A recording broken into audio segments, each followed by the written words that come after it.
બારિયા તાલુકામાં રાજ્યમંત્રી બચુ ખાબડ દ્વારા પ્રાથમિક શાળાના ઓરડા અને રીસર્ફેસિંગ રસ્તાઓનું ખાતમુહૂર્તનો કાર્યક્રમ યોજાયો।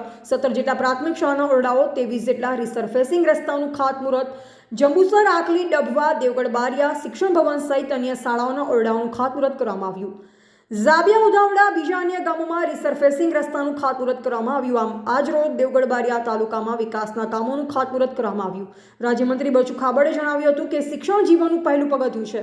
આધુનિક ટેકનોલોજી થકી બાળકોને શિક્ષણ મેળવી આગળ વધશે। મામલતદાર સમીર પટેલ, જિલ્લા પંચાયતના ઉપપ્રમુખ અરવિંદાબેન પટેલિયા, સરપંચો, વહીવટી તંત્ર, ગ્રામજનો ઉપસ્થિત રહ્યા। ટીવીટી ન્યૂઝ નેટવર્ક સાથે રિપોર્ટર ઇમરાન શેખ, દેવગઢ બારિયા, દાહોદ।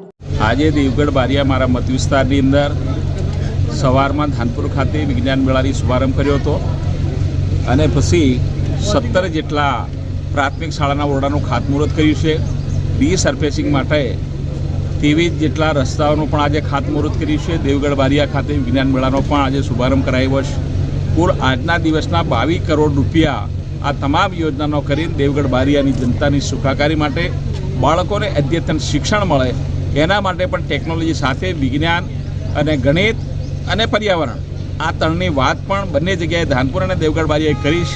આવનારા દિવસોની અંદર જે રીતે દેશના વડાપ્રધાન મોદી સાહેબનું વિઝન વિકસિત ભારતનું, રાજ્યના મુખ્યમંત્રી ભૂપેન્દ્રભાઈ પટેલનું જે વિઝન છે, ગુજરાત વિકસિત ભારતની અંદર અગ્રેસર રહે છે, એના ભાગરૂપે આજે વિજ્ઞાનના અમારા જે સ્ટોલ છે નાના ભૂલકાઓ કરી રહ્યા છે એ પણ જોયું છે। રસ્તાઓ તૂટેલા હતા એ રીસર્ફેસિંગ કરી રહ્યા છે। પ્રાથમિક શાળાના જે ઘટ ઓરડા હતા એ પણ કરીને બારિયાની સુખાકારી, બાળકોને શિક્ષણની વ્યવસ્થા બધું જ મળે એના માટેનો આજનો કાર્યક્રમ હતો। એ વચ્ચે ઉપસ્થિત અમારા મામલતદારશ્રી, ટીડીઓશ્રી, મારા તાલુકા પંચાયતના પ્રમુખશ્રી, જિલ્લા પંચાયતના સભ્યો, માર્કેટના ચેરમેનશ્રીઓ, તાલુકા સભ્યો, જિલ્લા સભ્યો અને શિક્ષક જગતના તમામ બીઆરસી, સીઆરસી, ટીપીઓશ્રી, જિલ્લાના પ્રાથમિક શિક્ષણાધિકારી બધા અધિકારીઓ સાથે મળીને આ કાર્યક્રમને આજે સફળતાપૂર્વક પૂરો કરીશું। Thank you.